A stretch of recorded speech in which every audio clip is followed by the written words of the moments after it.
morning, everybody. Good morning. Happy first 100 days. Before we begin, I want to acknowledge that the bipartisan Take It Down Act passed the House last night. This important legislation was championed and guided through Congress by our wonderful First Lady, Melania Trump, including through her direct advocacy on behalf of survivors during her passage efforts.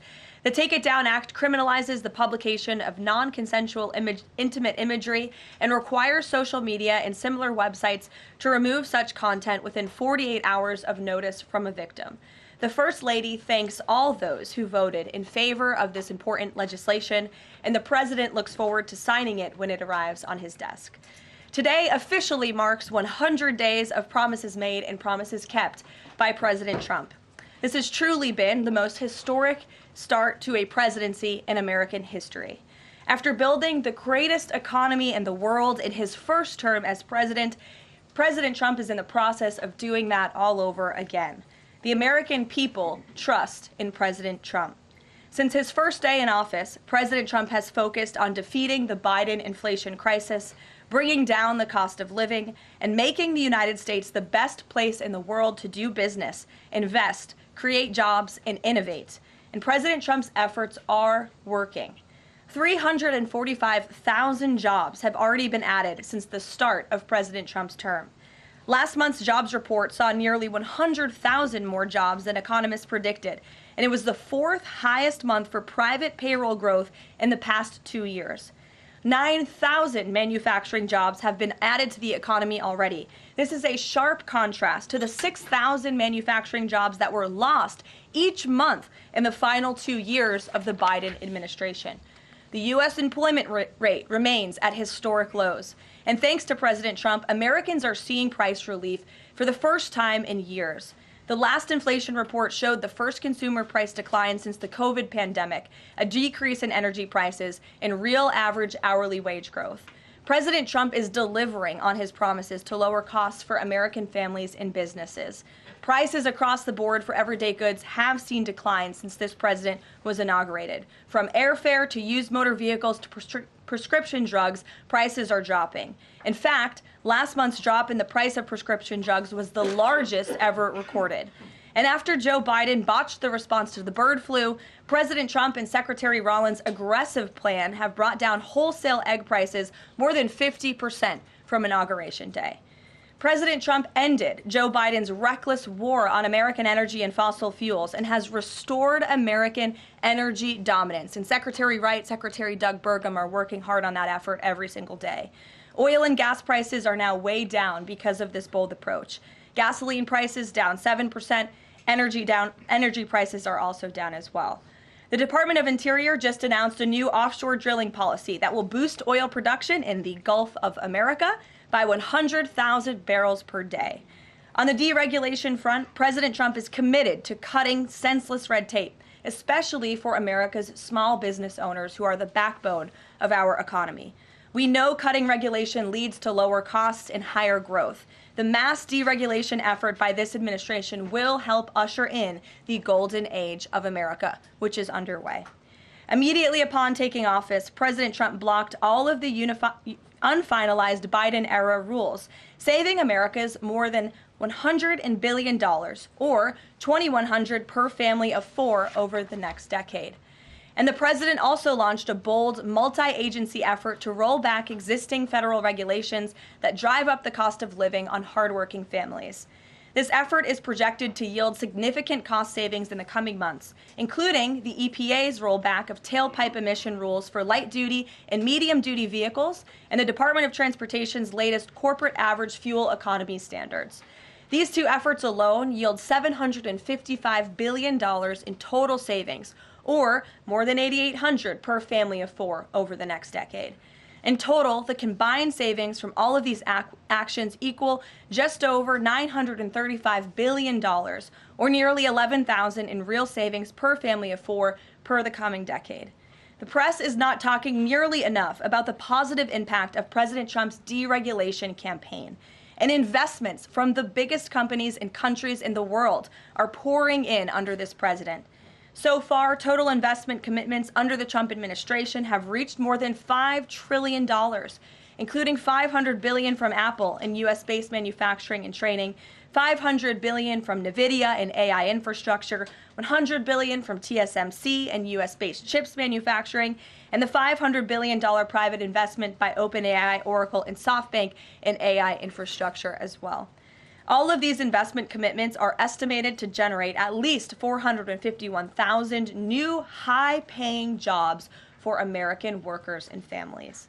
At this point, President Trump has secured more investments in the United States of America in 100 days than Joe Biden did in 4 years. President Trump is America's businessman in chief, and that's why these trillions of dollars in investments are flooding to our country. The business community is bullish on America because President Trump is back in charge.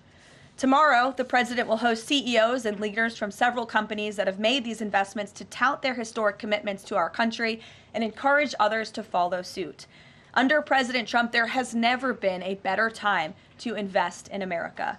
And the president finally said enough is enough and refused to allow America and our workers to be ripped off any longer on trade.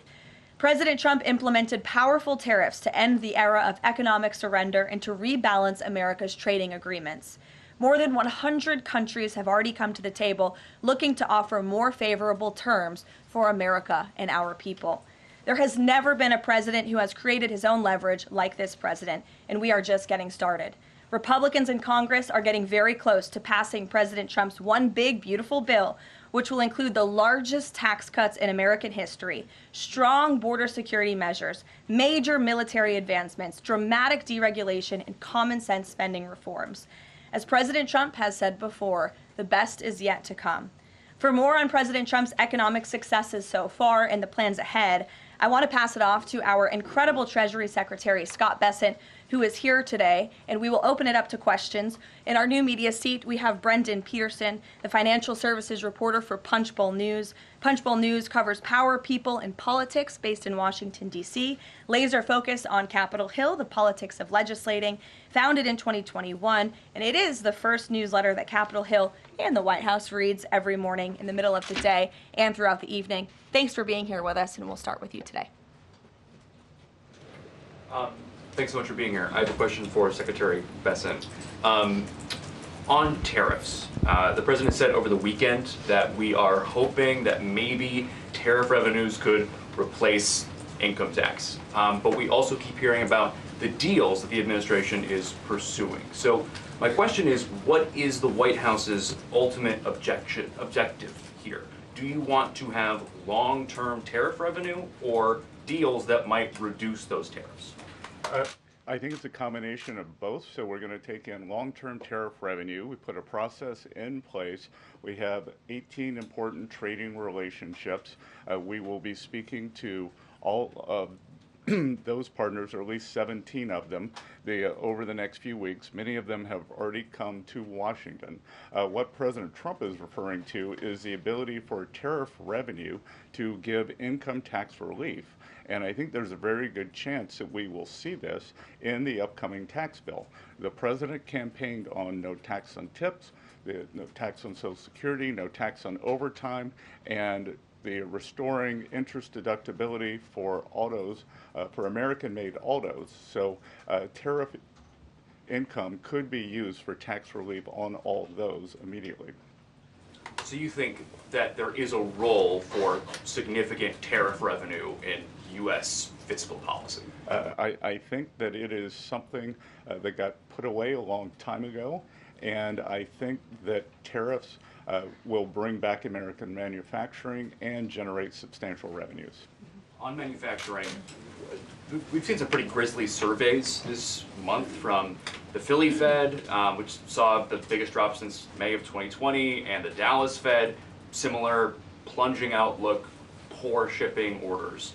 What are American manufacturers not understanding about your push for onshoring in the U.S.? Well, I think I was in the investment business 35 years, and I learned to ignore the survey data and look at the actual data, and the actual data has been quite good.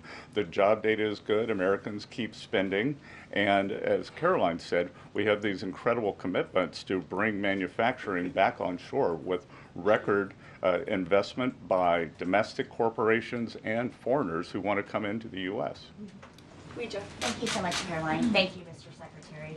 The Chinese continue to say that the U.S. and China are not engaged in any consultation or negotiation on tariffs. You recently said you've talked to your counterpart, but more about, quote, traditional things like financial stability. So can you clarify, is the administration talking to Beijing specifically about tariffs or not? Well, we're not going to talk about who's talking to whom, but I think that, over time we will see that the Chinese tariffs are unsustainable for China. I've seen some very large numbers over the past few days that show if these numbers stay on, Chinese could lose 10 million jobs very quickly, and even if there is a drop in the tariffs, that they could lose 5 million jobs. So remember that we are the deficit country. They sell almost 5 times more goods to us than we sell to them. So the onus will be on them to take off these tariffs. They're unsustainable for them. And they are saying you guys are not talking about it. So is that true? Look, they have a different form of government. They're playing to a different audience.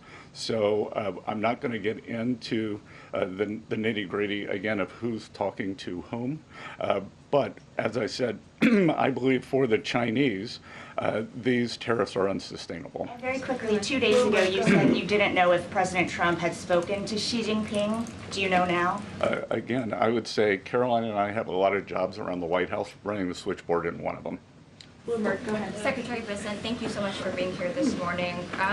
You've talked about the importance of giving investors certainty when it comes to the market, yet the Trump administration is continuing to negotiate several complex trade deals in a very sort of compressed time frame. When do you expect you'll be able to give the market some certainty around those deals? Do you have a deadline? Is it the 90-day pause? What are we looking at here? Good question. And I think one thing that has been a little disconcerting for the markets is, President Trump creates what I would call strategic uncertainty in the negotiations. So he is more concerned about getting the best possible trade deals for the American people. We had 4 years of bad deals for decades of unfair trading, and we are going to unwind those and make them fair. What we are doing is we've created a process. I think the aperture of uncertainty will be narrowing, and as we start moving forward announcing deals, then there will be certainty. But certainty is not necessarily a good thing in negotiating. Mr. Secretary, last night there were reports on the administration sort of walking back a little bit on the auto tariffs. Can you sort of just elaborate on that decision there and what we can expect going forward, and why sort of the shift in those auto tariffs? Well, President Trump has had meetings with both domestic and foreign auto producers, and he's committed to bringing back auto production to the U.S. So we want to give the automakers a path to do that quickly, efficiently, and create as many jobs as possible. Jasmine. Thank you so much, Caroline. Thank you, Secretary. Back on China, does the administration anticipate supply chain shocks or supply shocks coming now that cargo shipments from China are significantly down? And if so, are there plans in the process of how to address that? I wouldn't think that we would have supply chain shocks, and I think retailers have managed their inventory in front of this. I speak to dozens of companies, sometimes daily, but definitely weekly, and they know that President Trump is committed to fair trade and have planned accordingly. And then second question, can you outline the timeline for when you think some of these deals, particularly with your Asian countries like India, Japan, South Korea, you may have an announcement? I'm glad you brought up our Asian trading partners and allies. They have been the most forthcoming in terms of doing the deals. As I mentioned, Vice President Vance was in India last week. I think that he and Modi made some very good progress, so I could see some announcements on India. I could see the contours of a deal with the Republic of Korea coming together, and then we've had substantial talks with the Japanese. Andrea? Secretary Bessent, just continuing on the path of the sort of like progress. You said yesterday, I think, that it was could happen as early as this week or possibly next week. Can you give us a bit of a timetable? And then I wanted to ask about South Korea specifically. They've said that they probably won't be able to make a comprehensive deal until early July because of their elections. Japan also has elections. And to what extent are domestic factors complicating your efforts? Canada just had an election. You know, are you seeing that you might have to think about delaying the 90 days? Well, I would actually take the opposite tack, that I think from our talks that these governments actually want to have the framework of a trade deal done before they go into elections to show that they have successfully negotiated with the United States. So we are finding that they are actually much more keen to come to the table, get this done, and then go home and campaign on it. Sean? I'm sorry, did you have a comment on whether something could happen this week or next week? For a deal. So, you know, you said yesterday. Again, I think that we are very close on India. And in India, just a little inside baseball, India, in a funny way, is easier to negotiate with than many other countries because they have very high tariffs and lots of tariffs. So it's much easier to confront the direct tariffs when as we go through these unfair trade deals that have been put in over decades, that the non-tariff trade barriers can be much more insidious and also harder to detect. So a country like India, which has the posted and ready tariffs, it's much easier to negotiate with them. So I think the India negotiations are moving well. Sean, go Hi, ahead. Mr. Secretary. So it was reported this morning that Amazon will soon display a little number next to the price of each product that shows how much the Trump tariffs are adding to the cost of each product. So isn't that a perfect crystal clear demonstration that it's the American consumer and not China who is going to have to pay for these policies? I will take this since I just got off the phone with the president about Amazon's announcement.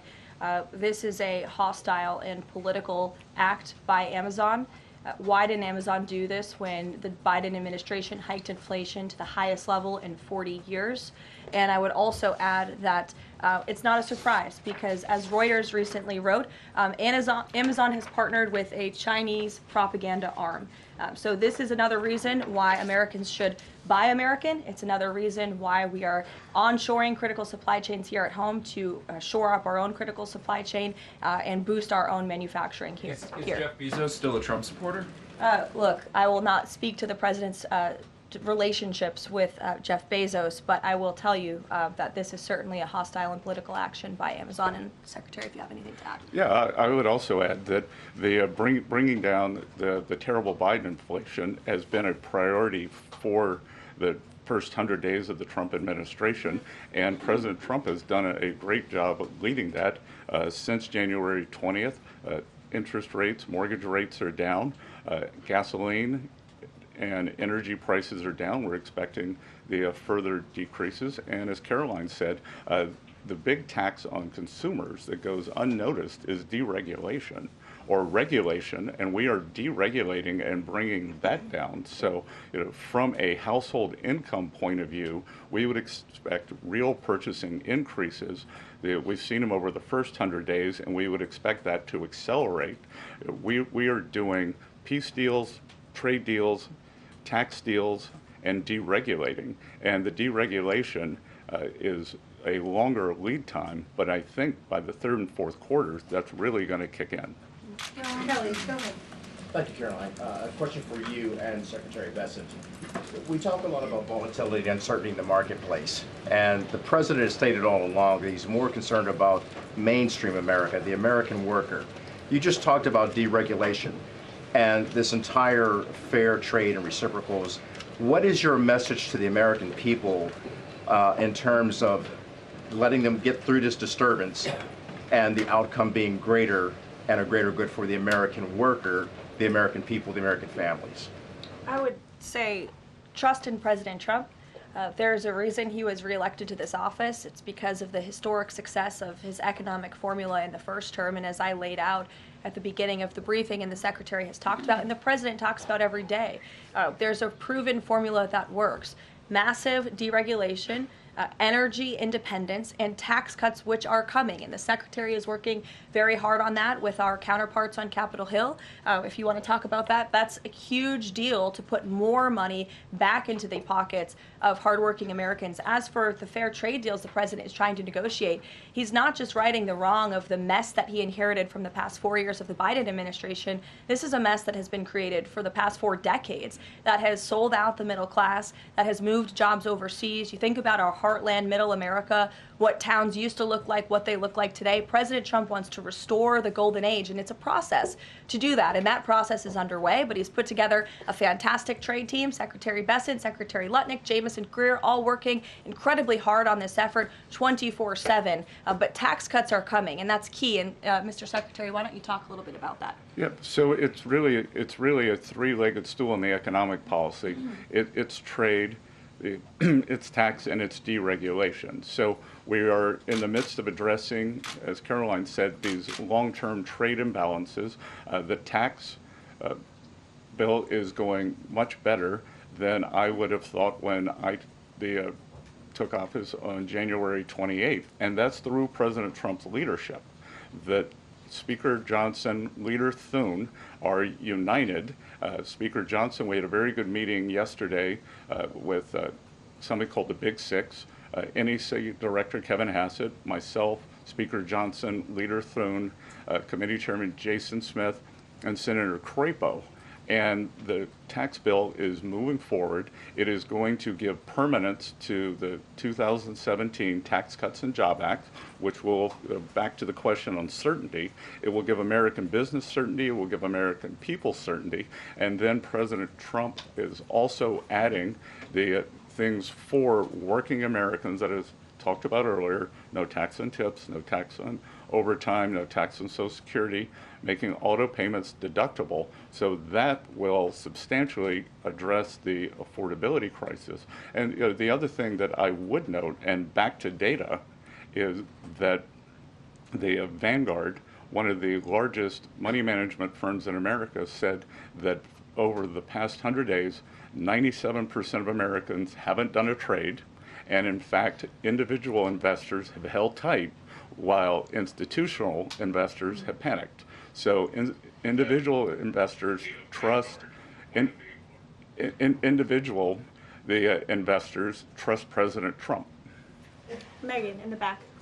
Thank you both. Can you detail for us exactly what we should expect as far as relief on the auto tariffs front? And then further, Mr. Secretary, should we expect other industries to also get relief the way we've now seen for auto and tech as well?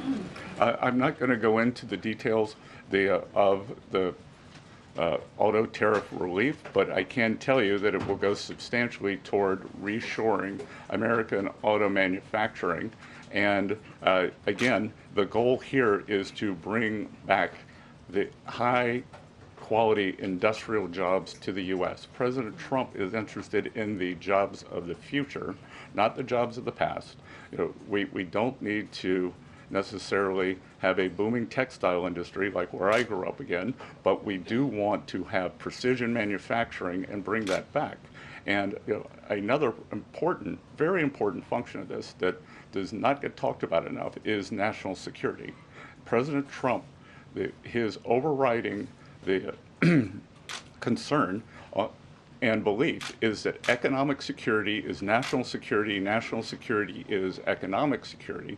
And we saw during COVID that our supply chains got cut off.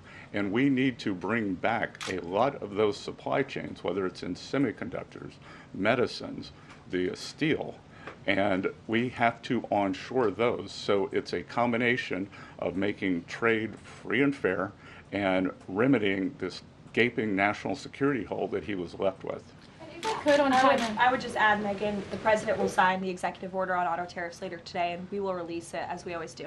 Go ahead. Secretary, can you update on the negotiation with the European Union, and is it hard to negotiate with the European Union? Pardon?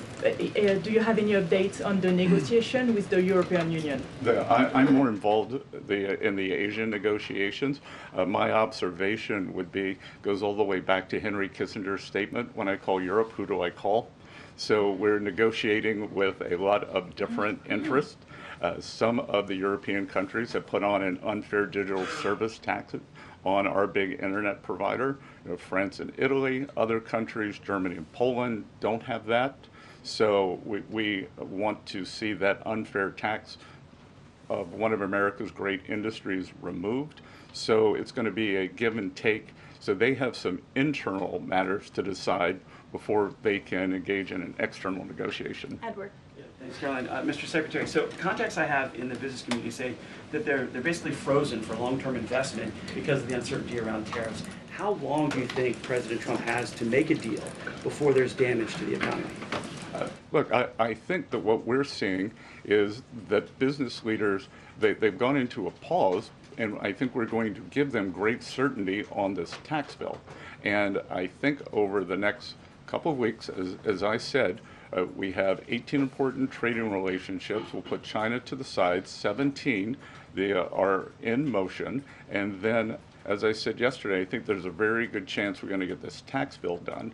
And the tax bill is going to be very powerful for domestic U.S. investment. So what we are going to do, one of the most powerful parts of President Trump's 2017 tax bill was full expensing of equipment. We are going to make that, as President Trump said in his speech to Congress, that will be retroactive to January 20th. The other thing that we are looking to add is full expensing for factories. So bring your factory back. You can fully expense the equipment and the building.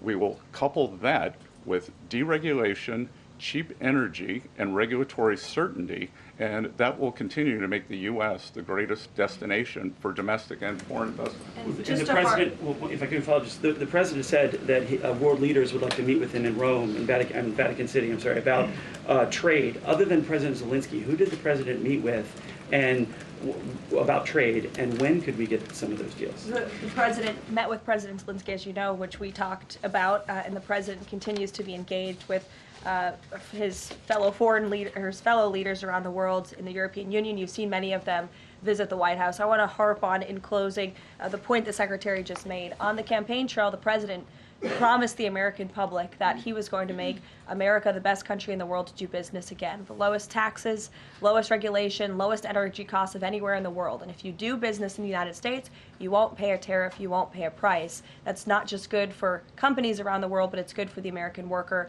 That's what this team is focused so hard on every day. We have work to do. The golden age of America is underway. But as I pointed out in the beginning, there's a lot of reason for the American consumer, the American CEO, the American small business owner to be confident and optimistic about this president and where we're headed. So you will hear more from the president himself later this evening. He is traveling to Michigan, as you all know.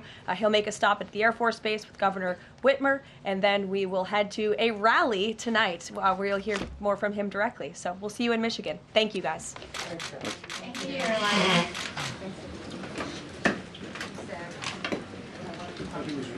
Thank you for watching. Make sure you subscribe to our YouTube channel and be sure to watch more videos from Fox, Illinois.